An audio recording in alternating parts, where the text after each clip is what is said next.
أعوذ بالله من الشيطان الرجيم بسم الله الرحمن الرحيم الحمد لله رب العالمين وأفضل الصلاة وأتم التسليم على سيدنا محمد وعلى آله وصحبه أجمعين ورضي الله تعالى عن سادة التابعين وعلماء العاملين وأئمة الأربعة المجتهدين ومقالديهم إلى يوم الدين أما بعد Assalamu alaikum rahmatullahi wa barakatuh. Alhamdulillah, this is our pre-Ramadan Maliki Fiqh / Ramadan preparation class. Today's Thursday. We are at lesson number 3. For the last couple of days, we've been covering the timing of the fast and Alhamdulillah. So today we're going to move on to the shurut or the conditions of a fast. Usually in fiqh, when the word shurut is plural for sharat, which means condition, or sometimes it can be translated as preconditions. Normally, for the most part, a shart or the shurut are conditions that must be in place before the act of work even begins. Now, so you'll find some overlap. So a lot of times it doesn't neatly fall into those categories like that, but that's basically the way. And not only should it be in place, those things be in place before the act even begins, in other words, but they should be maintained throughout the duration of that act of worship. It's extremely important. Like, for example, the condition, if you go back to Salat, one of the conditions of Salat is istiqbal al-Qibla, or to face the Qibla. And so obviously you have to find which way the Qibla is before you even begin to pray. But as you get into the Salat, you see that even if you turn away from the Qibla in the prayer, that invalidates your prayer. So you see that condition has to be established before the prayer even begins, and it has to be maintained throughout the act. Wa alaikum salam rahmatullahi wa barakatuh. Hassan Ali, Isa, alhamdulillah, marhaban, welcome. So alhamdulillah, we're going to talk about, 5 conditions that should be in place before the act of worship even begins. So the first one is actually something that we mentioned yesterday. And so the first one is like a repeat or a review of what we mentioned yesterday.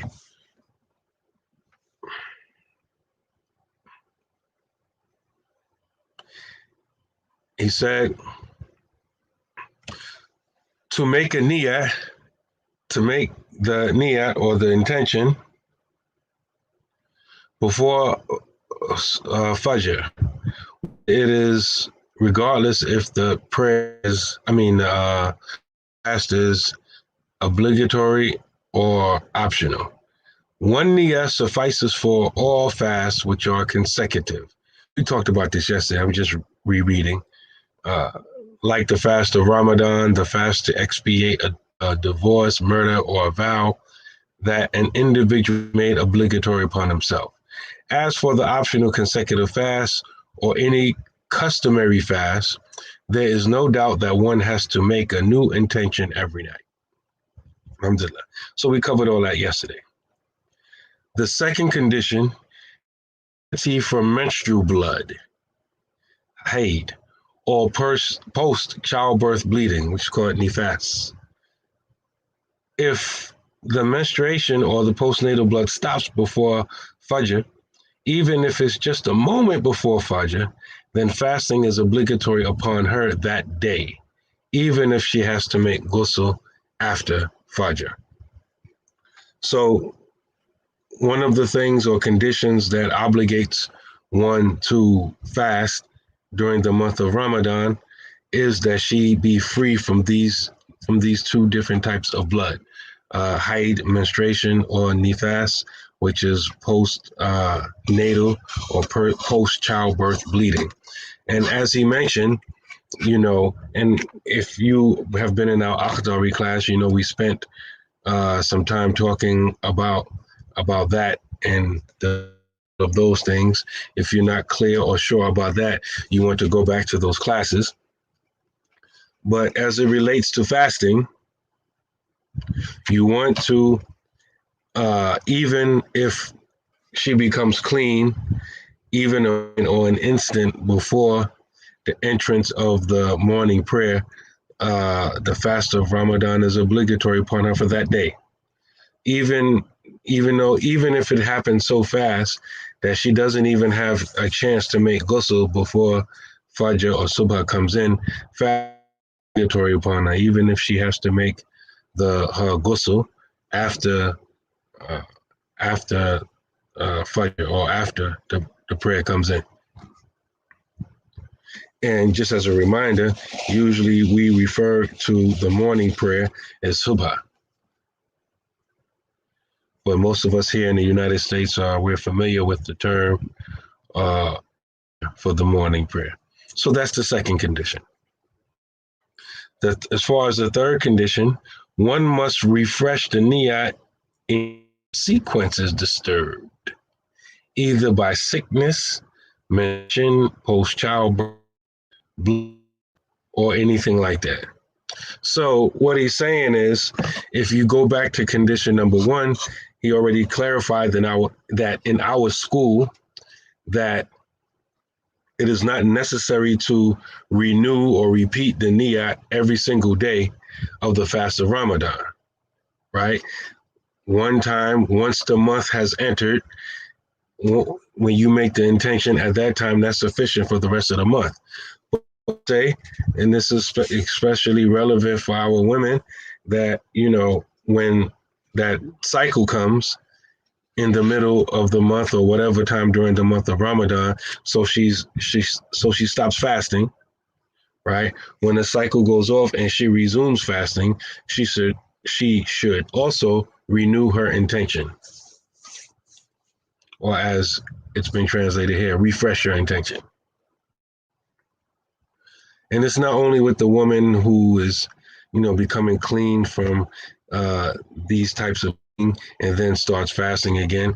Whatever reason, you get sick, and you get sick enough that you discontinue your fast in the month of Ramadan.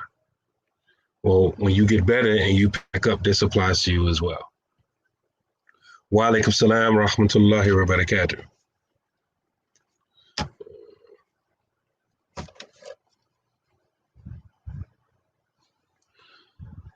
And then he said, this is number 4, the fourth condition.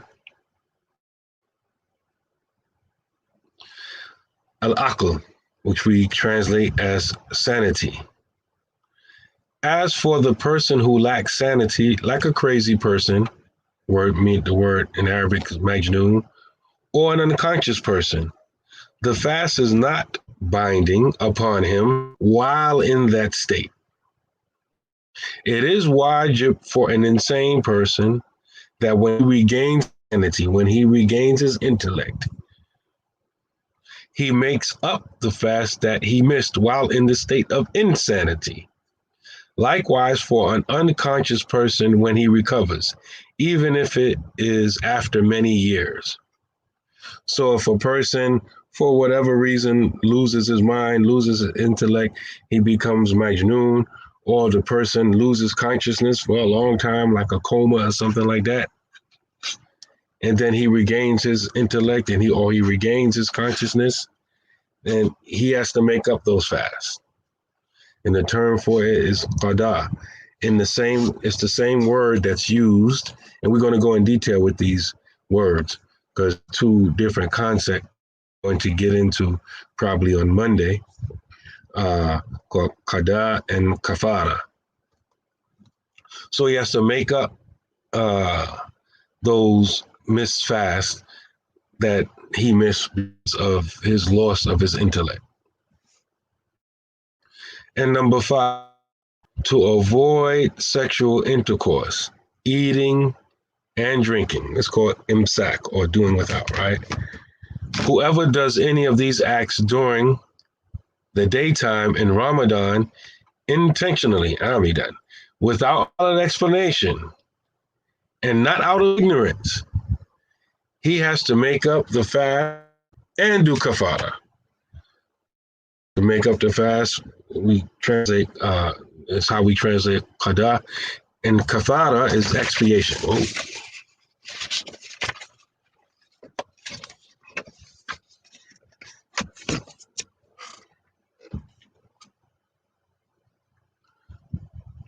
Oh, I think I meant to mention this yesterday, but I'll mention it here in connection. Rahmatullahi wa barakatuh, Malika and Farouk, alhamdulillah. I think I meant to mention it yesterday, but I was looking at the clock. I'll mention it in connection with number 5. I'll repeat it. To avoid sexual intercourse and drinking, whoever does any of these acts during the daytime in Ramadan intentionally without a valid explanation and not out of ignorance, he or she has to do qada, he has to make it up, and do kafara, right? So what I want to mention in regards to this is what is considered daytime in the month of Ramadan.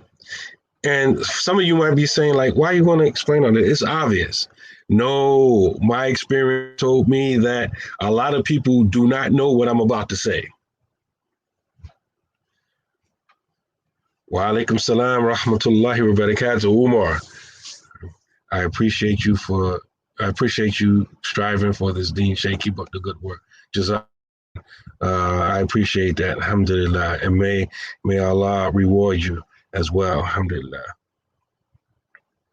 One of the things that a lot of people do not know, and I'll give you an example of what happened. I'll give you a real life example to illustrate what I'm talking about. And this is when I realized a lot of people don't know this. I remember one time I was staying with someone. It was during the month of Ramadan. And so obviously, Ramadan, iftar, for those of you who don't know, because we have a lot of new shahadas here, iftar is the Arabic, not iftar, suhoor. Suhoor is the Arabic word that we use to describe the meal that you eat prior to fasting on a particular day.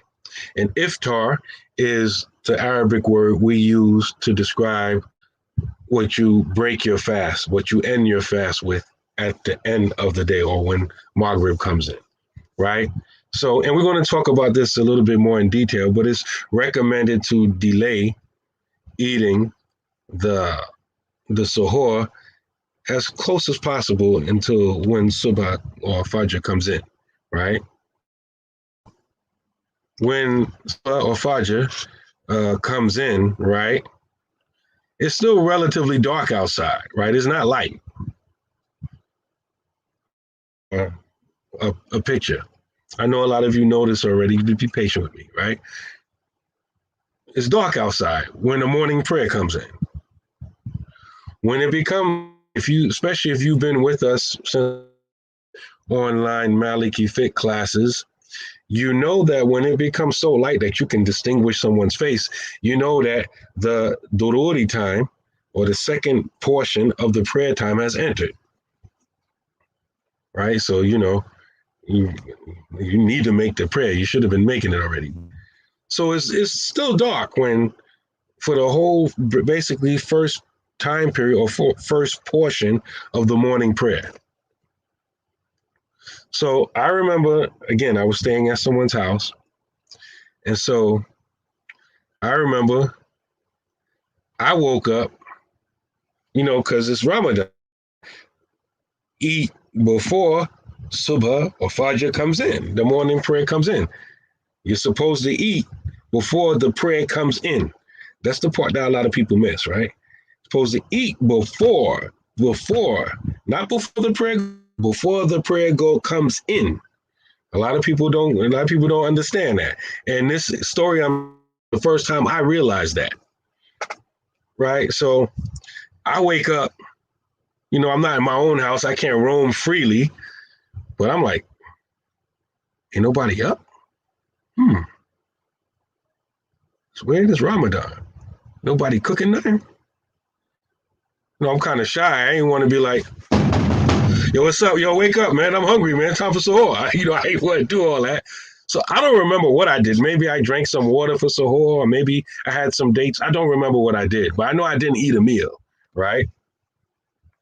And so, whatever I did, I can't remember, right? But I know I was the only one up in the house. I'm like, okay, Well, maybe they cooking, but they ain't cooking for me, right? I don't know, right? But then I'm listening. I'm like, it's nobody moving. Everybody's still asleep. So I pray. I eat, pray, right? Lay back down.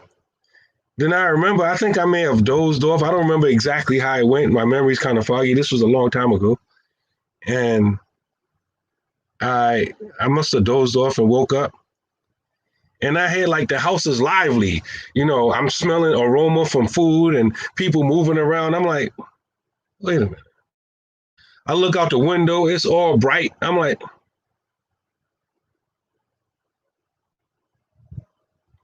and the brother's like, I keep the whore ready. I'm like, huh? Like, nah, this is a joke or something, right? Nah, right? I come to find out that that family thought that you can eat sahur all the way up until the time that the morning prayer goes. And I'm like, no, man, no, no. You're supposed to stop eating before the morning prayer comes in. They didn't know that. And they weren't new Muslims or anything like that. They didn't know. So ever since that time, I made it my business. Anytime I talk or teach about, the basics of fasting, I mention that because a lot of people do not know that you have to stop eating. You have to stop eating before subha, which is the morning prayer. Or those of you who haven't been exposed to us Malikis too much, you know Fajr, right? The Fajr prayer. Before the prayer comes in, you have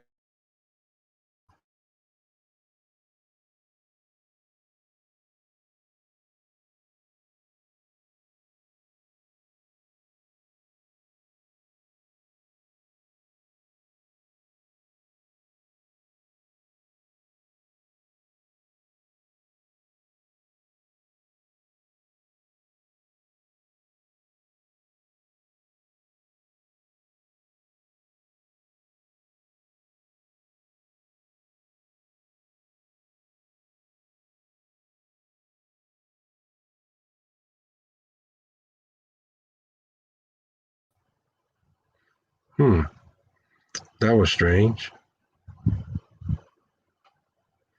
I guess I'm back. Can y'all see me? Can y'all hear me? I'm looking at myself on the other device and I'm frozen.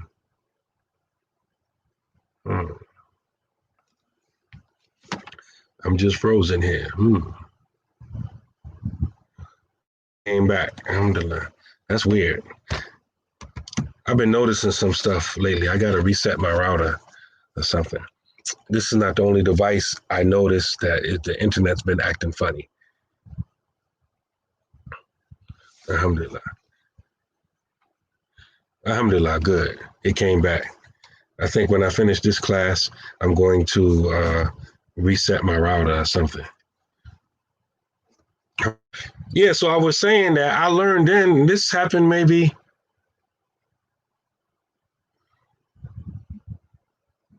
I don't know, maybe like the year 2000, 2001 or something like that. That's when I realized that people, everybody doesn't know that you have to stop eating before the morning prayer comes in.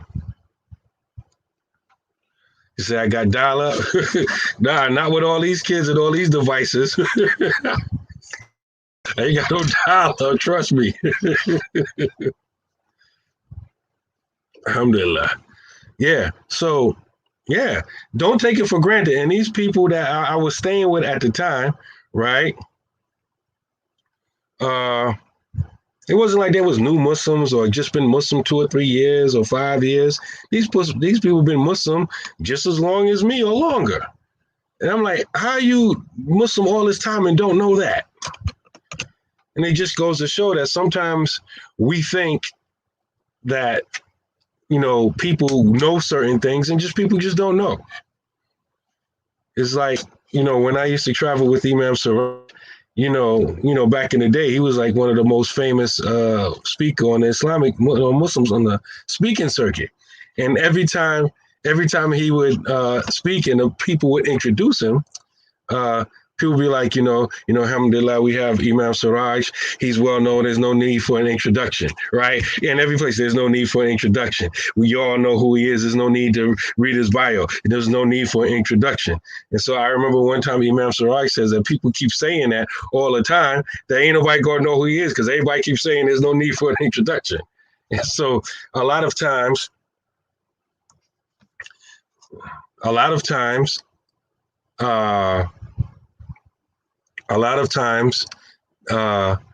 you think that people know something and you keep skipping over it until you realize that you skipped over it so much that people don't know it. Umar said, not before the salat, but the white thread in the skyline, according to the hadith. No, it's actually according to the Quran in Surah Al-Baqarah. The term white thread is used. And there's a lengthy hadith about, how one of the Sahaba understood that. And that doesn't mean when the sky gets bright. It means when the morning prayer enters, when the white thread is distinct from the black thread. That means when the crack of dawn comes, which means when the morning prayer enters, the beginning of the morning prayer. And even when you go to some Muslim countries, or sometimes they have different villages, different cities or places, they have different ways to kind of like indicate that. Sometimes they may add an extra adhan during the month of Ramadan. Like sometimes they may have, like an adhan indicating, sometimes they may add 2 extra adhans, depending on where you at. It may be an adhan letting people know, hey, wake up, time to eat suhoor. And it may be another adhan saying, hey, time to stop eating. Then it may be another adhan saying, hey, okay, it's time for the prayer. Or variations. Sometimes they do all kind of different things.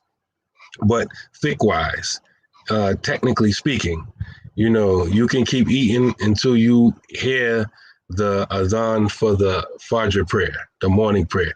And after that, you can't eat no more after that. Now, this point right here is extremely important for those of us living in America. And this is something I have to explain every single year because of the situation that we in and because we voluntarily made ourselves dependent on technology. I have to explain this every single year. And this usually burns people up. Some people just ignore it and act like they ain't heard it, and then just, they leave themselves, in Allah's care, I guess. Right? So here we go. Most of us in America, we know when prayers come in based upon some form of technology. We have one of the many apps on our phone that the adhan goes off when the prayer comes in. Or even before apps and everybody got comfortable with the internet, you had prayer schedules. And you used to go to the internet and go to different websites and download the prayer schedules. And those prayer schedules are based upon calculations, not observation. They're based upon calculations and not observation. Follow me, I'm slow walking you.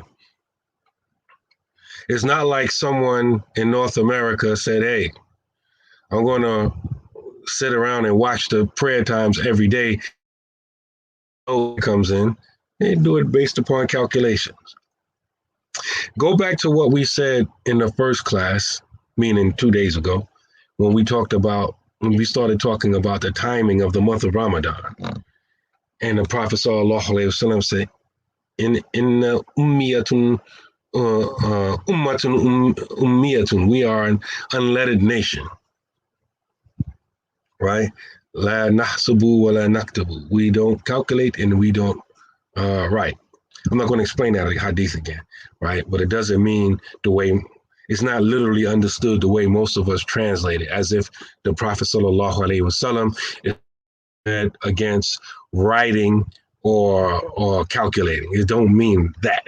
And we quoted Ibn al-Hajar al-Asqalani, the famous commentator on Sahih Bukhari, to explain what the Prophet sallallahu alaihi wasallam meant when he said that, right? So I'm just reminding you of that hadith because he said we don't calculate, right? But now we're not talking about the months and when Ramadan comes in. Now we're talking about when prayers come in, right? So these apps and prayer schedules and all of these things, they're based upon calculations. So Ramadan, these apps and these prayer schedules are extremely important. They can make or break your fast if you depend on them. Fajr is a problem and Maghrib is a problem. And you know, for fasting people in Ramadan, Fajr and Maghrib is everything. That's when you start and end your fast. Okay, here we go. The site that I'm most familiar with regards to prayer times is Islamic Finder. But what I'm saying could be, you can go to Muslim Pro or whatever you're using for your apps, and you will see all the same things there what I'm about to tell you. If you live in North America, even if you don't use the app and you access the internet and you go to places like Islamic Finder, and you're in North America and you pull up the prayer time for whatever city you're in, automatically default setting North America. You know how we say default Wahhabi? You default North American. If you access the internet from North America and you look up your prayer times in North America, you're going to get, the location is going to say method, and it's going to say North America. North America, what they're telling you is that who's North America? I mean, North America is a continent, Aki. It's, the 50 states. No, in this context, North America is ISNA, the Islamic Society of North America.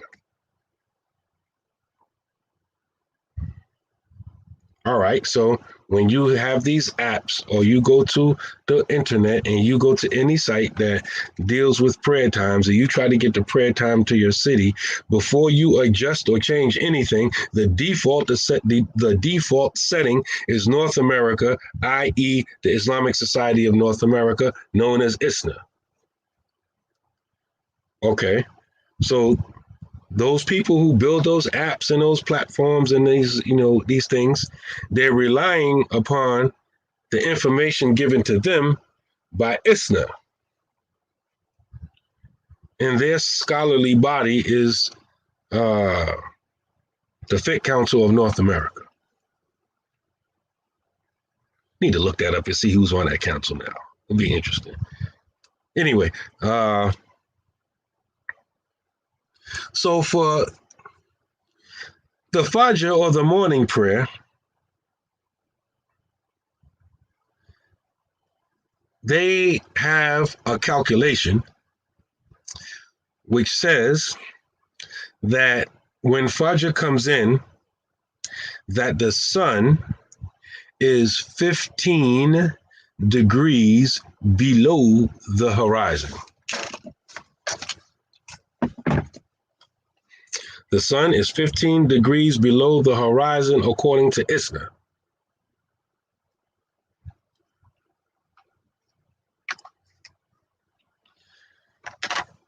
And they disagree with all of the other scholarly bodies all around the planet that do these type of things by at least 2.5 degrees,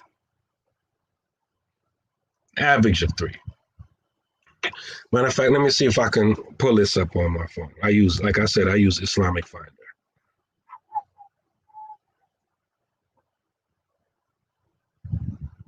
Let me see. Hold on. So I'm in Pittsburgh, right? I'm on my Google Chrome app. And, right? See if y'all can see that. See if it focuses on it. Pittsburgh, PA. You see me talking right there. That's the Facebook app in the corner. Pittsburgh, PA is Islamic Finder. It's telling you, according to them, Maghrib comes in at 7:44 p.m. and it's 1 hour and 41 minutes away. Right?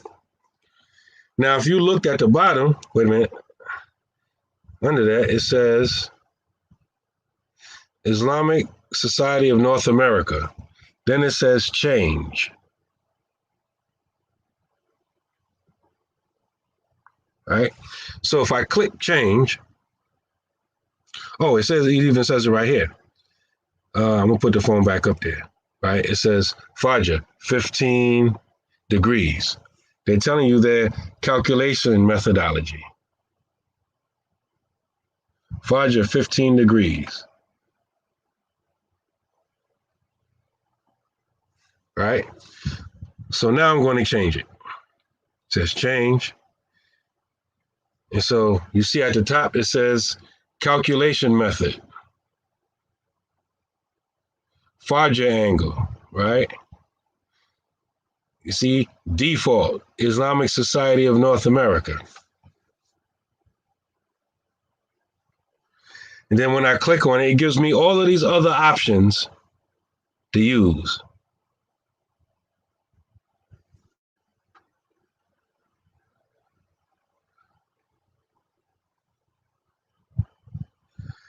Change it. I select the Egyptian General Authority of Survey. Now it's 19. 19, right? So they're saying that the sun is 19.5 degrees below the horizon, not 15 degrees, right? Let's select something else. Hold on.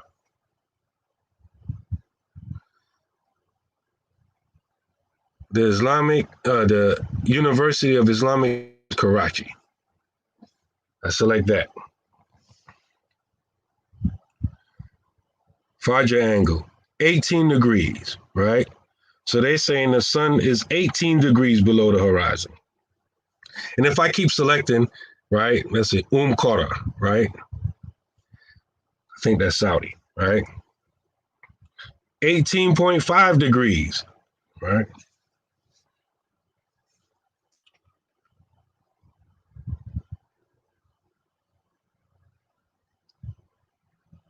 Muslim World League, I think that's Saudi too, right?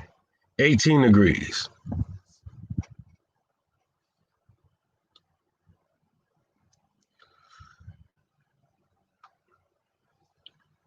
I'm changing it back to Egyptian General Authority, whatever. 19.5. So now I'm going to save and update.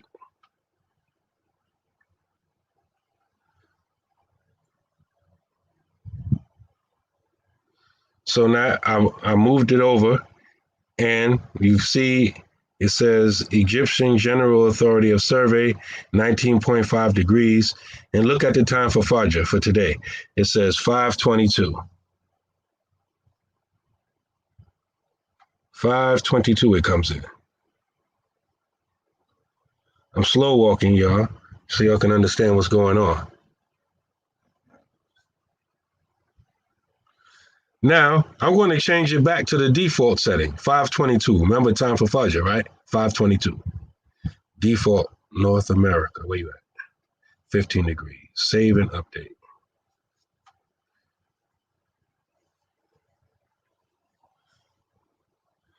I set it back to the default setting. So, according to them, 5:47, Fajr comes in. According to them. Oops.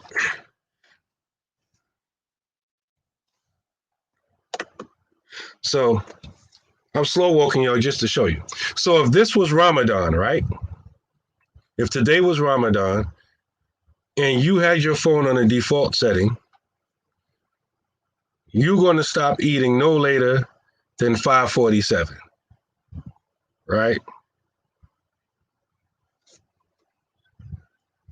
5:47. And if you were taught like most of us, right, you say, oh, stop eating about 5-10 minutes before, Fajr comes in just to be sure. 5 or 10 minutes before 5:47 is obviously 5:37.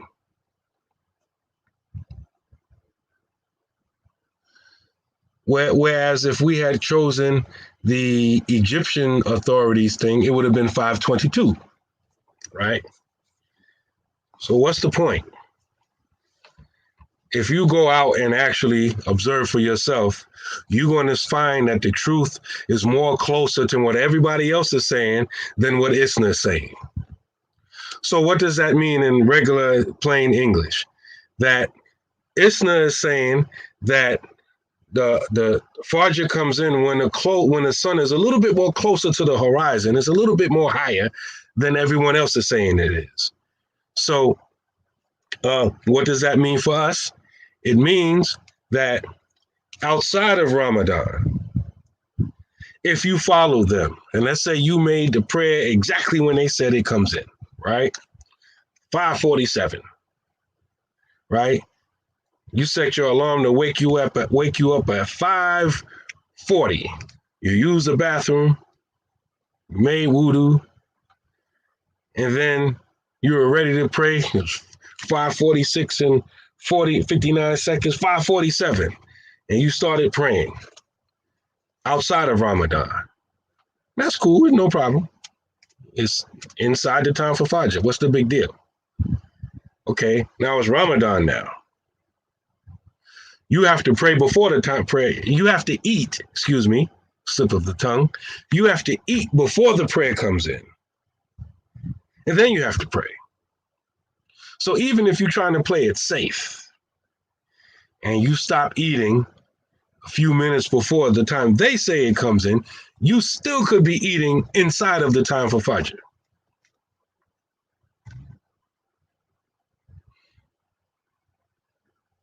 Yes. If you come to our masjid here, we don't have a prayer schedule hanging up in the masjid because we know that people, they don't, most of the people are not like you guys. They're not coming to, a fit class to learn about anything. They're depending on their app. And for a lot of people, they don't realize that they treat it like this, but the app is almost like revelation for them. Well, as soon as the app says, Allahu Akbar, the prayer is in. It don't even matter if it's in or not. The app said it's in, so it's in. Right? That's the way most of us are programmed. So we don't have those prayer schedules. The only thing we have is those little clocks that tell you what time we're calling the Iqamah for each prayer. Now, when Ramadan comes, I put together a prayer schedule. And I take all of these things into consideration, and I put a prayer schedule together just for the masjid, just for, if people's following that, right? And so a lot of people who don't necessarily care about all of these things that we're talking about, they see the prayer schedule like, oh man, who made this? Imam Naeem is tripping. I'm not waking up no 4:30 in the morning just to eat, man. Nobody else in the city is doing that. Just such and such says that the Fajr comes in this time, and Master such and such said that the Fajr's coming in at that time. Oh man, Naeem was always doing something extra. That's why I can't stand this stuff. I ain't coming back. That's the attitude they have, like, right? So they were, and people will ask me, even people that's sincere, like, sure you got it right? Because it seems kind of early, brother. Them over there, they say it this time.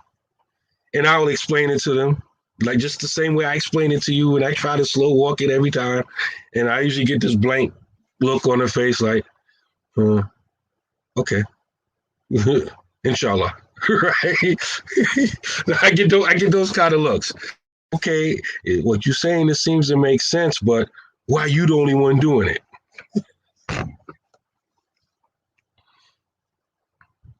The deep thing about it is, I wasn't even aware of this myself until I was listening to a particular Hanafi sheikh talk about this.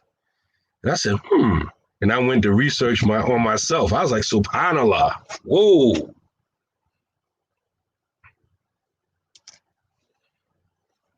So if you're following us and you're in Pittsburgh and you're in this class, when you see the prayer schedule come out, this is why the difference is like, okay, if we're in the same city and all these masters putting out prayer schedules, why y'all like always, your Fajr come in like 20 plus minutes earlier than everyone else? What y'all doing, right? And most people don't have the patience or the attention span to let me slow walk and explain it to them like this. Because once you say 15 degrees, 18 and 19.5 or whatever, they zone out. That doesn't make no sense. I just, make it simple to me, man. I'm trying to make it simple, man. I'm trying my best, right? So that's one problem during the month of Ramadan. Most of us are dependent on these apps. And so we don't know that, we think that it's right because it's an app, right? Or like it must be true. It's in a book, right? People that write books don't lie, right? It's in the app. There's an app for that. It can't be wrong, right? You must be wrong. The app can't be wrong, right? So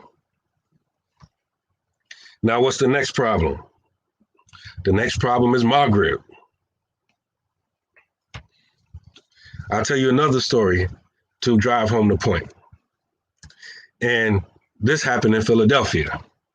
Philadelphia is not like Pittsburgh. Philadelphia is flat for the most part. And so I remember I was driving to the masjid. And it was late into the Asr time. You would say the Daruri time. And I remember I was driving and I looked in the rearview mirror and I seen the sun. I was like, oh, okay. I'm driving opposite the sun. It was good. And you see these things. Okay, I'm driving east. Okay, Allahu Akbar. Get to the masjid a few minutes later. Go inside, go upstairs. Look upstairs, look out the window upstairs. Sun ain't set yet. I see the sun drop behind the building. The musalla's on the first floor. I heard the microphone come on. Allahu Akbar, Allahu Akbar. I'm like, I just saw the sun a minute ago. The sun ain't set yet. Ran downstairs. Yo, chill. Maghrib ain't in yet. Yes, it is, brother.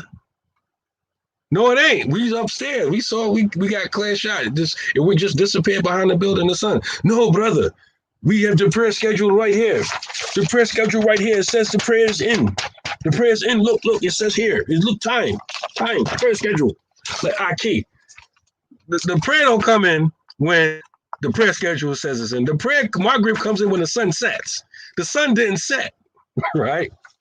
Arguing back and forth. I should have called it. Y'all gonna leave Salat? No, it ain't in yet, right? Now, obviously, People go make voodoo and all that kind of stuff.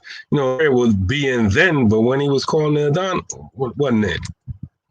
It was that time that it inspired me to do some research, and I realized that once again, these apps and these prayer schedules, and I can only speak for the places that I've been in. I can't speak for every place, but you will find that the time for my app is usually approximately 6 minutes earlier than the time it really comes in. Because Maghrib comes in when the sun literally disappears below the horizon. If you can still see the sun itself, Maghrib is not in. I don't care how many Allahu Akbars your apps, what time the prayer schedule says. Maghrib is not in. Maghrib comes in when the sun sets, meaning the sun itself actually drops below the horizon. That's when Maghrib comes in. Why is this a problem during Ramadan? It's a problem during Ramadan because everybody's waiting to break their fast. They got a date in their hand and they're ready. Allahumma lakasumtu wa ala waskika. They're ready to break their fast. Oh Allah, I fasted for you, and then today I break my fast for you. Right? Bismillah. Everybody's ready to eat. Soon as Muwaddin says Allahu Akbar, right? That's what we're ready to do. Right? So if you depending on these apps, and I know how it is, it'd be real tense. It'd be like if we was in the street and it was that much amount of tension, right? Somebody gonna die, right? Because you be sitting in the mat, right? Everybody with a date in their hand, like, I'm going to die. Literally, I'm going to die. I'm going to lose my life if I don't eat this date the very second that Maghrib comes in, right? And if anybody stops me, it's going to get bloody, right? And so everybody sitting in the masjid, his phone goes off. Allahu Akbar, Allahu Akbar. His phone goes off a minute later. Allahu Akbar, Allahu Akbar, right? Everybody looking like, it's time, right? It's time, right? And so what we do, like I said, we do a prayer schedule for the month of Ramadan. We push Maghrib back 8 minutes, just to be sure. I said it's about 6 minutes, but we push it back 8 minutes. So, people, they too through with me. They're like, my God, man, your Fajr come in like, 25, half hour before everybody else. Your Maghrib is later than everybody else, man. It's Allahumma time, Aki. What's wrong with you, man? You trying to starve people. Like, I had one brother tell me, like I'm literally oppressing people, right? Like, I'm like, listen, Aki, it's your fast. I'm not going to argue with you all day. I'm like, listen, listen. If you want to break your fast, you're a grown man. Here's your dates and eat it, right? I'm not oppressing you. Here, eat the dates. I says, for what we doing here, this is what we doing. And the brother raised all that fuss. He still didn't eat. He waited like everybody else after fussing, right? Yeah, Marion, that's what we used to call it in prison, Allahumma time, right? It's one of the first du'as as a new shahada that we memorize, right? Because it has to do with food and breaking the fast, right? Allahumma, right? So name said sunset, sunsetting on horizon, sundown. Sun goes below the horizon approximately 8 minute difference. Okay, alhamdulillah. So yeah, so a lot of us we remember that dua, right? Been to Aki, how many duas you know? I know Allahumma lakasumtu wa ala ristika aftartu, right? Right. I know that I memorized that dua, right? When they used to be out, we slang for everything, not just in prison. Us black folks, we have a slang for everything. They say coronavirus, we say Rona, right? We gonna make up a name for it, right? Is it time for iftar? No. Is Allahumma time yet? Yeah, right. This is how we do. Alhamdulillah, right? So, 8 minutes. That imam is radical, and because the Prophet sallallahu alaihi wasallam said, "Al imamu ra'in wa mas'ulun an ra'iyatihi." The imam is a shepherd and he will be questioned about his flock, right? Now, if you want to be the sheep to do your own thing, don't come messing with me when them wolves come get you, right? I tried to keep you safe. I tried to give you the parameters. I put the information out there, but hey, this is America. Like this guy who I used to quote, it make me laugh. It's like, yo, this is America, Jack. We do it different here. All right. It's America, you know. There's nobody gonna take you before the muhakim and judge you, right? No, you're gonna do what you want to do, right? But on the day of judgment, if you find out your fast is naqis or deficient, you can't say you didn't know, and you can't say you didn't know the reason why. You can't say the information wasn't available to you, and you can't say Imam Naeem Abdullah didn't tell you. That you can't say. You have to take responsibility for your own actions. I told you, I explain this here locally even. I explain this every year before Ramadan, during Ramadan, whatever. If I hear little murmurings and talkings or whatever, I explain it again, whatever. And like I said, a lot of times people don't want to stick around for the explanation. They just want to do what they want to do. They just want to do what they want to do. Exactly, especially like Miriam said, that's going to be salty if the fast not valid when you could have just waited 8 minutes, right? Or if you include what we just said about a Fajr prayer, 40 minutes total, right? Especially a couple of years ago how many hours we was fasting a few years ago? 15, 16 hours? You couldn't 15 hours and 40 minutes, like you really gonna die? Like, is that deep? You know, and I'd rather be safe. The Prophet sallallahu alaihi wasallam said, "Da ma yaribuka illa ma la yaribuka." Give up that which gives you doubt for that which doesn't give you doubt. Like in here, like the city I'm in, Pittsburgh, it's really hard. So let me get a real live time right now. Let me go and look in the east and get a clear shot of the horizon and time it myself. It's hard because it's mountainous. We're in the Allegheny Mountain Range and all that. It's hard, right? So place like Philly, a lot easier.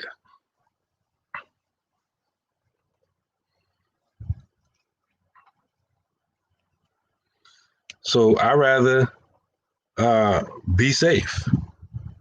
Say, listen, I know these apps from my experience based upon these apps that this is how much they're usually off. So I'm going to make an adjustment based upon my experience and based upon what I'm seeing with my eyes, because I'm actually paying attention to the skies. Most of the people walk around, they're not paying attention to the skies. Most of the people been praying for years, decades, and don't know what the sky looks like when Maghrib comes in. When you teach about the prayer times, you have to spend a half hour or an hour trying to teach someone the difference between the colors in the sky and the colors of the sun itself. And you've been praying for decades. Because most of us living in the city, urban environments, you know, the last thing we paying attention is to the skies and stuff. But, you know, as Muslims, Allah subhanahu wa ta'ala wants us to be connected to his creation. We should be paying attention to these things, because our acts of worship are connected to it. The months, the prayer times, we should be paying attention. It should be like second nature to us. But you have that fifth wheel that comes in and say, whoa, we need to pay attention to none of that stuff. Us calculators, we got it all. Don't worry about Ramadan, sight the moon, forget about all that stuff. We already got our calendar for the next 5 years if you want it. Don't worry about it. And prayer times, don't worry about it. There's an app for that. Don't worry about, you know, when the shadow of an object is equal to its length or double the length, or the time at the Iqama and when the sun turns yellow and the Dorori time and the sun completely sets, and, you know, when you first be out, forget all that stuff. It's too complicated, you know. There's an app for that, right? And this is what they want from us. They want us, our whole deen, to be like that, when Allah wants us to be connected with his creation. And he wants even someone who, if all technology fails, he can still worship him. well, we're not trying to get you to be dependent on the app. It's just a crutch. What if it's like cloudy or whatever? Yeah, but your crutches always seem to turn a walker, which always seem to metamorphosize into a wheelchair. It's not going the other way. It's not going from a crutch to a cane to a cast to a band-aid to walking on my own. It's always seemed to be going the other way, right? First, I only needed this crutch. Now this one crutch turned into two crutches. Now I'm on a walker. Now I'm on a wheelchair. Now I'm on a motorized wheelchair. Now I'm bedridden, and then I'm dead, right? The crutches they keep giving us, it seems like they're making us more sick and sick and sicker.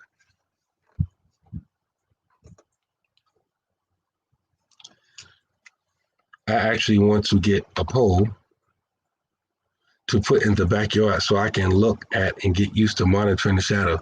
That's an excellent idea. And this is the best way. Like if we didn't have to be slaves, to people all the time, and we actually had time, like whenever we would be going through books like the Akhdari, and it came to the section on Awqat Salat, the times of prayer, it would be good if we can spend like several days just on that one chapter, and we can actually show in real life how this stuff works and how it looks, so you can experience it yourself. Like it'll stick more if it was able to do that. Like those of us who sight the moon, every city that I've lived in since we've been sighting the moon, it's a beautiful experience. I always watch people the first time they go out to sight the moon. It's like it's no big deal. It's like I ain't going to see it. Why? It's like almost like in their mind they feel like I probably won't see it because if I can see it, that really means anybody can see it. And if anybody can see it, why aren't most people doing this? Especially since the Prophet Sallallahu Alaihi Wasallam mentioned it, in fact, commanded it. Right? So I'm probably not going to see it. You probably got to be some type of specialist or some type of expert to be able to see it. And then I love it when they see it. Like, there go where? Right there. Where? Right there. Oh, yeah, there it is right there. SubhanAllah, look, right? And they see it. They're like, SubhanAllah. It's almost like, wow, SubhanAllah. Yeah, that is it. So, ooh, SubhanAllah. After that, they're never the same, right? So you think about it different. And I know for us for a long time, it was like a family affair. Everybody wanted to go out and see the moon, right? Can we go out to see the moon? Yes, right? It's beautiful. And it'll be the same thing if we were to do our prayers like this.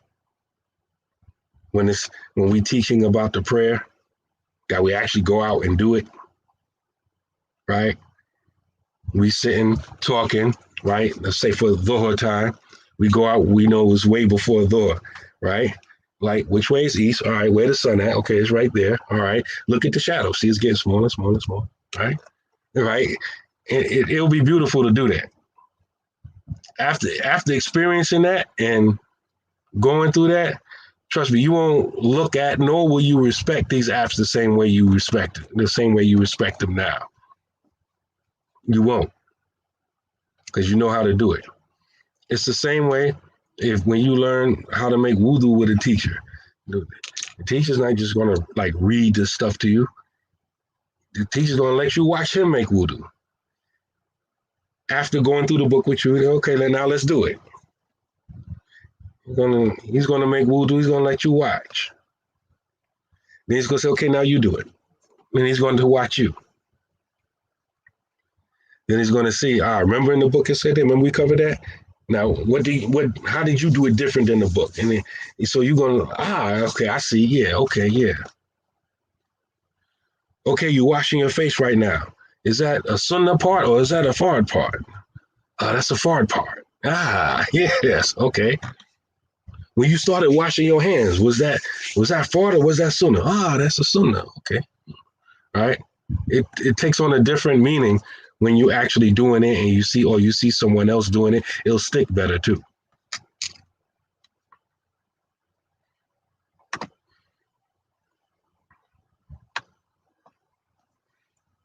I need those visuals too, Issa. It definitely helps. It definitely helps. Alhamdulillah. Do we have any questions?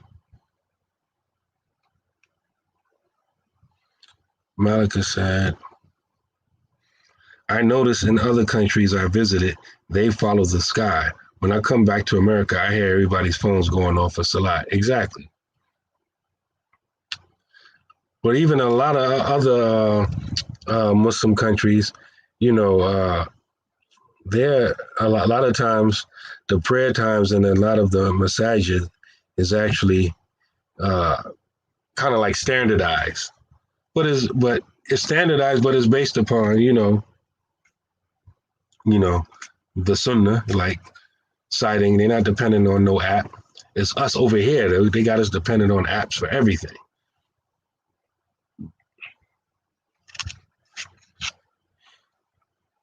It's completely different here. It's like when you travel out of this country and go to, more traditional places. I'm not talking about Europe and stuff, right? Just like Africa or places in Asia or the Caribbean, you'll find that if you think about it, and if you experience this, you can bear witness. Every aspect of your life is controlled here. Things that people in other countries don't even think about is controlled, monitored, regulated, and you charge for here.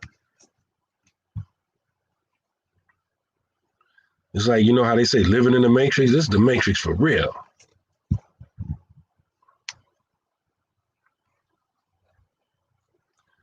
Just think about it. Going off the grid here is almost impossible. I didn't say it's impossible. I said almost impossible. But it's so abnormal that, people look at you suspicious for not wanting to be plugged into the thing. Like, what's your problem? Why you need to go off the grid? Well, you're not comfortable with strangers knowing every aspect of your life? Like, what's wrong with you? Somebody can randomly just, go log into some computer and see what's going on inside your house and start shutting stuff off and on at will. What's your problem? Why don't you like that? Why won't you accept that? Like the weirdest things here is normal. And the things that should be normal is weird. Alhamdulillah. So I see y'all have no questions. So we are going to sign out. We're not going to do the Half Your Deen show tonight because my wife is traveling. I wanted to do it today, but she's still traveling. I still want to do it when I speak to her. I want to do it before next Thursday. So I want to do next Thursday as well as another time. Maybe we'll have a special episode before next Thursday, inshallah. In any case, keep following our YouTube and Facebook pages, and we'll let you know, inshallah. Oh, Maliki, you asked a question earlier. Let me go back. See if I see it.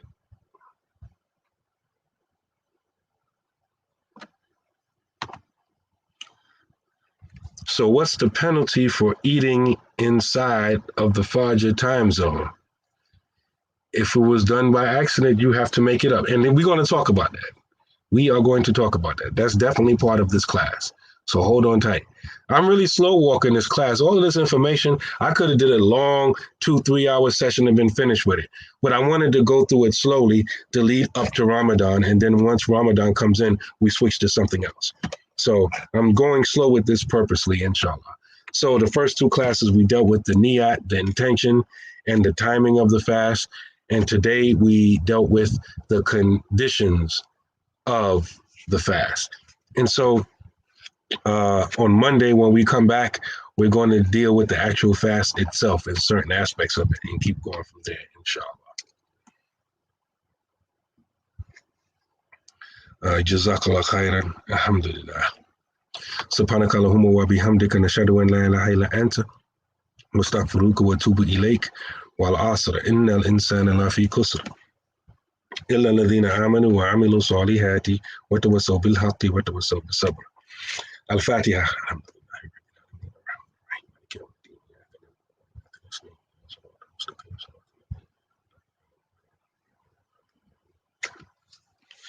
Assalamu alaikum wa rahmatullahi wa barakatuh.